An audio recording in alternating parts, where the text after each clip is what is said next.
안녕하세요 학생 여러분, 반갑습니다. 오늘은 중3-1 무리수와 실수 제1강입니다.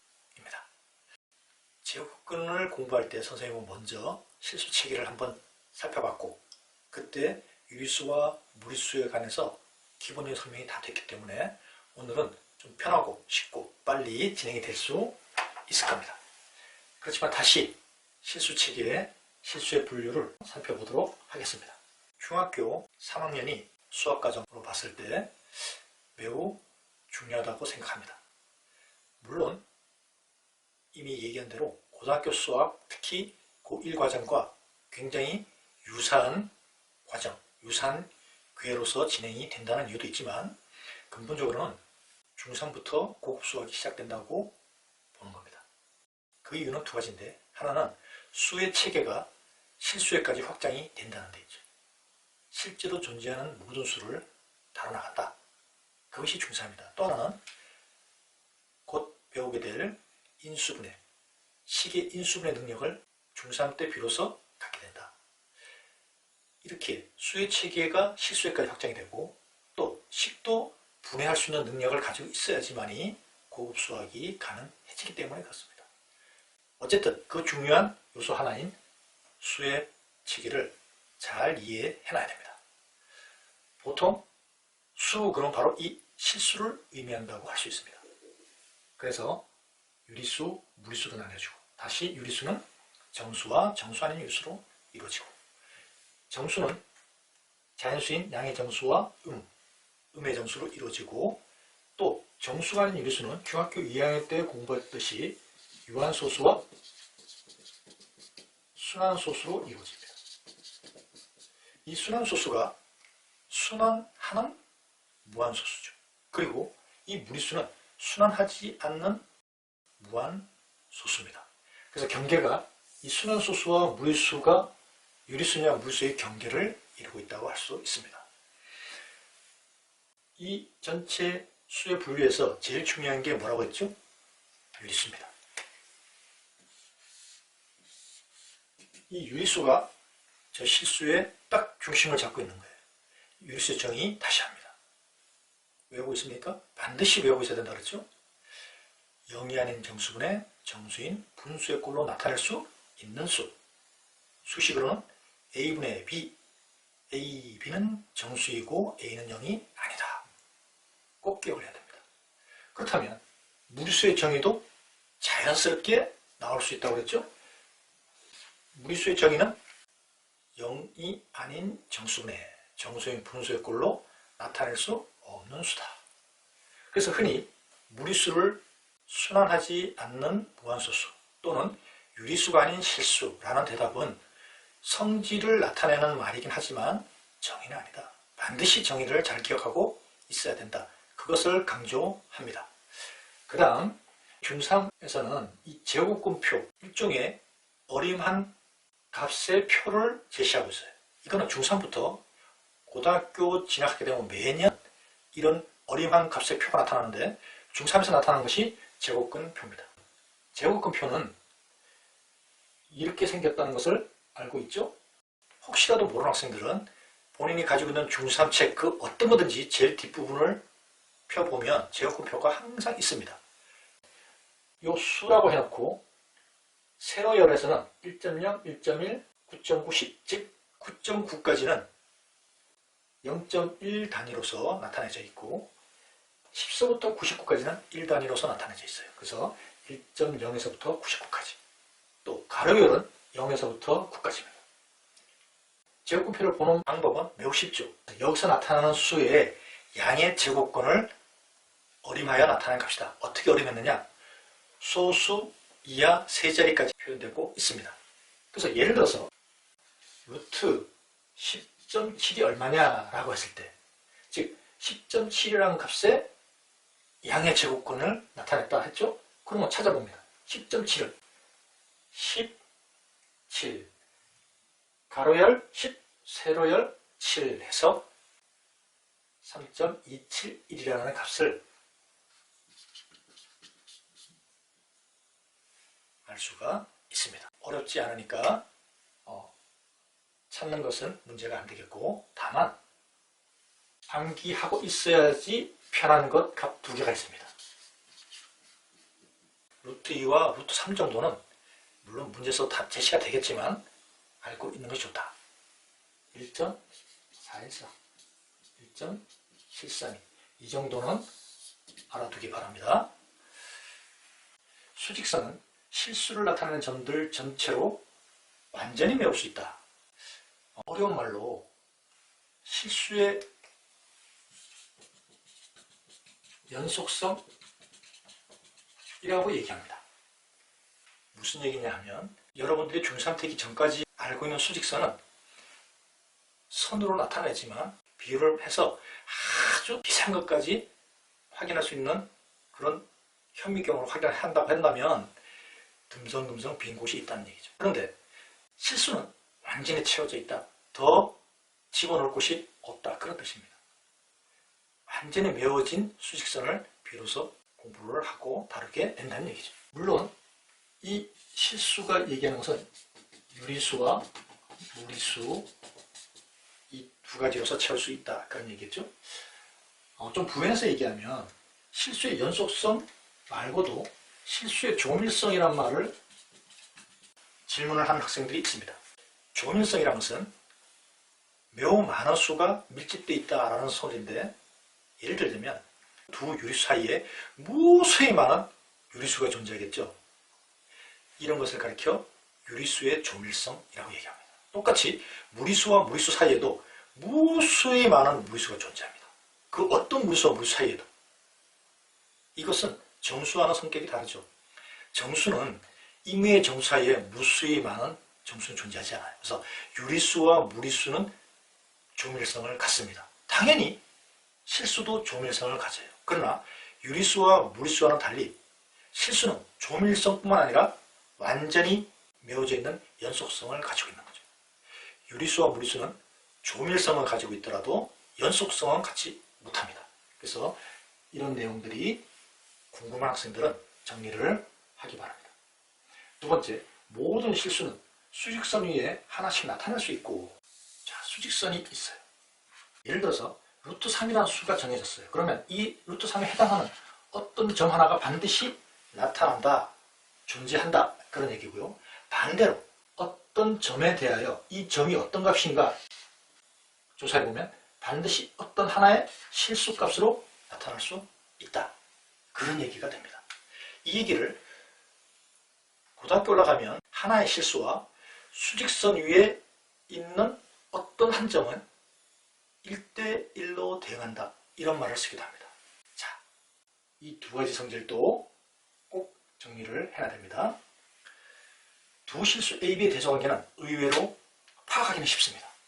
A-B를 알아봤더니 0보다 크다? 그럼 당연히 A가 B보다 크고, 0이다? 같고, A에서 B를 뺐는데 0보다 작다? 그럼 A가 B보다 작다. 당연하죠. 근데 이 당연한 것을 반드시 기억을 해야 됩니다. 물론 고등학교 과정에서는 두 실수를 빼서 파악하기가 어려울 때가 있어요. 그럴 때는 또 다른 방법들이 존재하지만 그건 그때 하기로 하고, 이렇게 빼서 그 값을 알아보는 것이 가장 기본이고 첫 번째 방법입니다. 문제에서도 확인하도록 하겠습니다. 내용 정리는 간단하지만 문제에서도 정확하게 정리가 될 수 있도록 살펴보도록 하겠습니다. 문제 풀겠습니다. 문제 1번입니다. 다음 설명 중 옳은 것을 모두 부르시오. 1번. 루트 2와 루트 3 사이에는 유리수가 없다. 개념 설명을 할 때 유리수와 무리수의 조밀성에 대해서 얘기했죠. 유리수와 유리수 사이에 무수히 많은 유리수가 존재하고, 또 무리수 역시 어떤 임의의 무리수와 무리수 사이에도 무수히 많은 무리수가 존재한다. 이런 설명들이 책이나 선생님들이 하다 보니까 어떤 학생들은 그러면 유리수와 무리수 사이에 이런 생각도 가질 수 있고, 또 유리수와 유리수 사이의 무리수는, 혹은 무리수와 무리수 사이의 유리수는, 결론적으로 얘기하면요, 어떤 의미의 실수, 그것이 유리수든 무리수든 관계없이 어떤 의미의 실수와 실수 사이에는 무수히 많은 유리수와 무수히 많은 무리수가 다 존재하는 겁니다. 따라서 1번, 루트 2와 루트 3 사이의 두 무리수 사이에도 무수히 많은 무리수일 뿐만 아니라 무수히 많은 유리수도 존재한다. 그래서 1번 틀리겠죠? 2번 서로 다른 두 정수 사이에는 무수히 많은 정수가 있다. 정수는 조밀성이 없다. 예를 들어서 1과 2 사이에도 정수가 존재하지 않죠? 금방 알 수가 있습니다. 1과 2 사이에 무수히 많은 무수가 있다. 맞죠? 어떤 임의 실수와 실수 사이에는 무수히 많은 유리수와 무리수가 다 존재합니다. 0에 가장 가까운 무리수는 루트이다. 의외로 이것을 맞다고 하는 학생들이 있는데 0과 루트 2 사이에도 무수히 많은 유리수, 무리수가 존재합니다. 그러니까 가장 가까운 무리수는 루트 2가 아니에요. 예를 들어서 루트 2는 어리만 값이 1.414라고 그랬죠? 그러니까 무리수에서 유리수를 빼면 다 무리수입니다. 따라서 루트 2 마이너스 1이 루트 2보다는 0에 더 가깝겠죠? 틀린 것을 알 수가 있습니다. 5번 수직선은 실수를 나타내는 점들 전체로 완전히 메울 수 있다. 맞죠? 실수의 조밀성, 실수의 연속성, 그것을 나타내는 겁니다. 2번 다음 수 중에 무리수를 고르시오. 다시 한번 무리수의 정의는 영한인 정수분의 정수의 분수꼴로 나타낼 수 없는 수. 그 성질은 유리수가 아닌 실수, 비순환, 무한소수, 또 근호를 벗어날 수 없는 수 등등으로 이해할 수가 있겠죠? 자, 살펴봅니다. 마이너스 2죠? 아닙니다.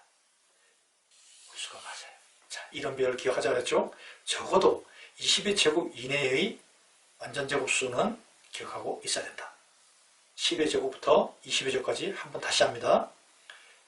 121, 144, 169, 196, 225, 16의 제곱부터 시작합니다. 256, 289, 324, 361, 400. 자, 그런 배열이 왜 중요하다고 그랬죠? 루트 1.69는 1.3의 제곱이라서 1.3이라는 유리수지만 무리수다. 무리수 파이에서 더하고 빼는 값이 있을 때는 여전히 무리수다. 얘는 순환소수로 분수 나타내는 방법 아직 잘 기억하고 있겠죠? 9분의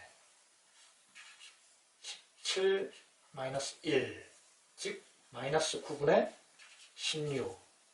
9분의 16은 제곱수에 준해서 3분의 4의 전체 제곱 해서 마이너스 3분의 4 유리수입니다. 무리수에서 유리수를 더하고 뺐으니 그대로 무리수. 이거는 0.7의 전체 제곱이겠죠? 0.7. 역시 마찬가지로 5분의 4. 따라서 무리수는 저렇게 3개의 값입니다. 문제 3번. 이른바 정수구분 소수분의 문제인데 중3 과정에서는 시험에 잘 나오는 유형이기도 합니다. 묻고자 하는 것은 소수분인데 정수분만 찾아내면 소수분 금방 할 수 있어요. 유리수에서 이런 일은 일어납니다. 예를 들어서 3.14라는 수가 있는데 이 수는 정수인 3과 소수인 0.14로 이루어져 있겠죠? 따라서 정수 부분, 소수 부분 어렵지 않게 파악이 가능한 겁니다. 이러한 정수 소수 부분을 무리수에서 확인해 보자는 건데 원리는 똑같아요. 3.14의 소수 부분은 뭐냐? 정수 부분을 빼주면 소수 부분이 남게 되겠죠? 똑같습니다. 이 문제는 학생들이 어떻게 틀리느냐 하면 틀린 사례를 먼저 하게 되면 루트 6을 기준으로 2와 3 사이의 수네? 그럼 2를 곱한다? 그러면 4와 6이네? 여기서부터 틀립니다. 왜? 2루트 6이 4와 6 사이에 있다면 4점 얼마의 수인지 5점 얼마의 수인지를 확인이 불가능한 게 된 거죠. 그래서 이 방법으로는 정답에 접근할 수가 없어요. 그러면 이 경우는 언제나 2루트 6을 근호수로 다 집어넣습니다.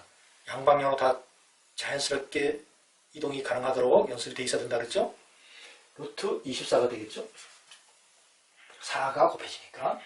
그러면 루트 24는 루트 16, 4보다 크고 루트 25, 5보다 작아요. 그래서 2루트 6 역시 같은 값이니까 4와 5 사이의 수구나.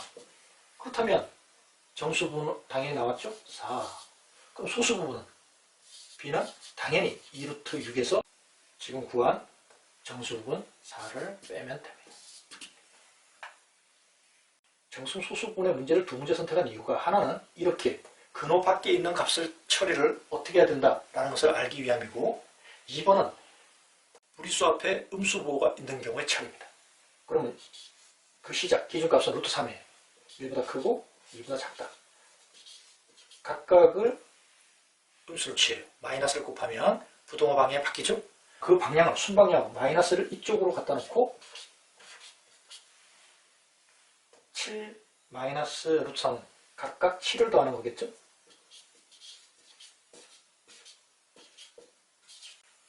(5와 6 사이의 수니까 우리가 구하는 정수분은 5구나. 소수분은 당연히 전체 값에서 정수분을 빼면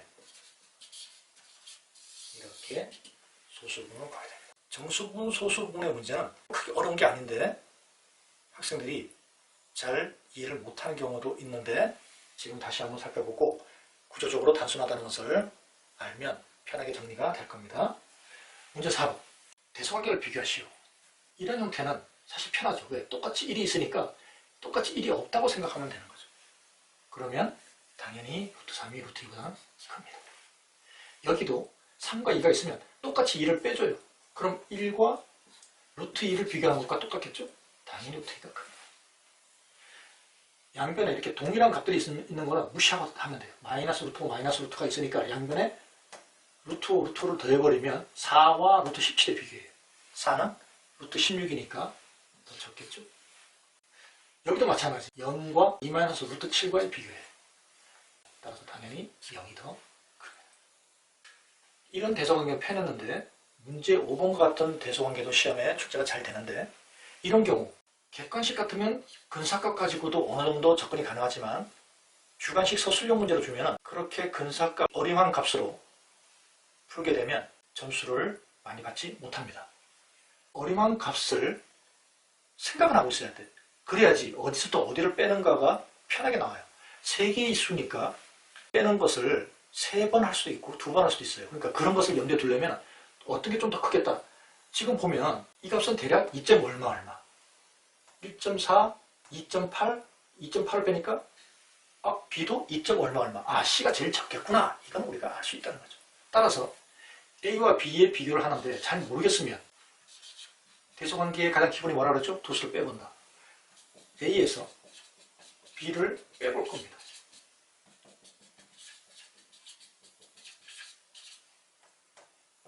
마이너스 4 플러스 3루트 2.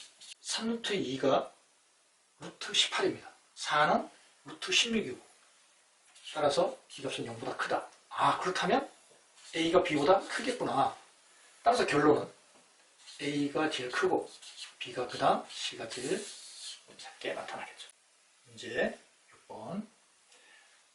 두 수 사이에 있는 정수의 개수. 저 정수 소수분을 할 때와 마찬가지로 이 값을 찾아봅니다.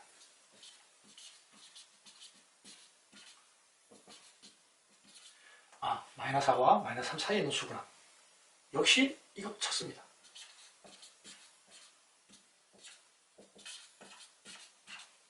마이너스를 각각 곱해주고 부동호 방향 바꿔주고 순방향으로 나타내면 그리고 5를 각각 더해주면 한눈에 안 들어오면 수직선에서 생각해도 좋아요.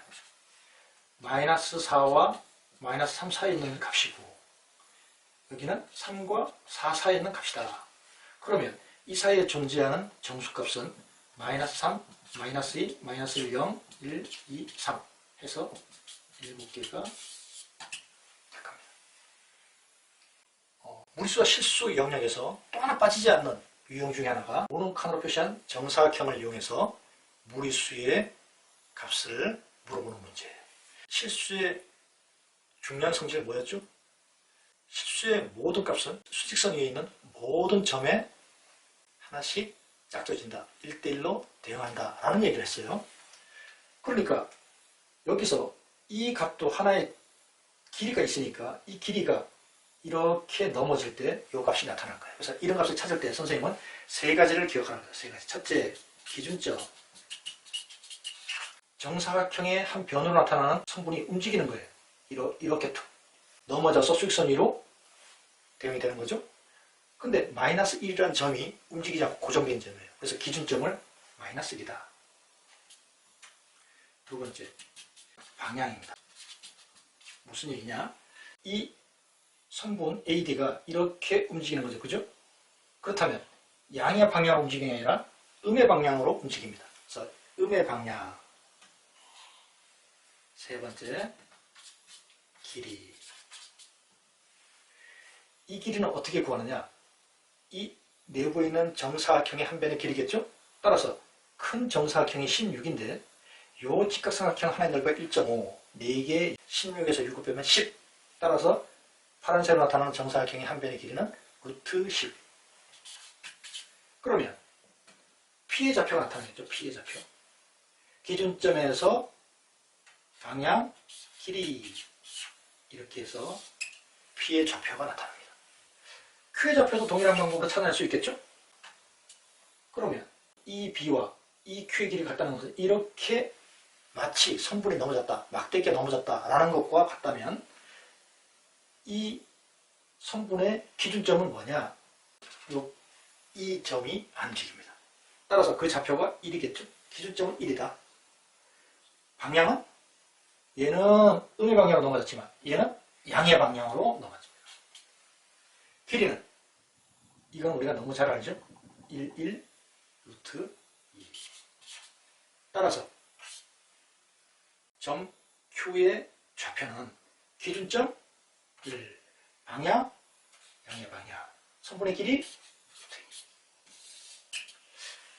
이렇게 모노토한 정사각형을 이용한 무리수의 좌표 시험에 많이 항상 나온다고 생각하면 됩니다.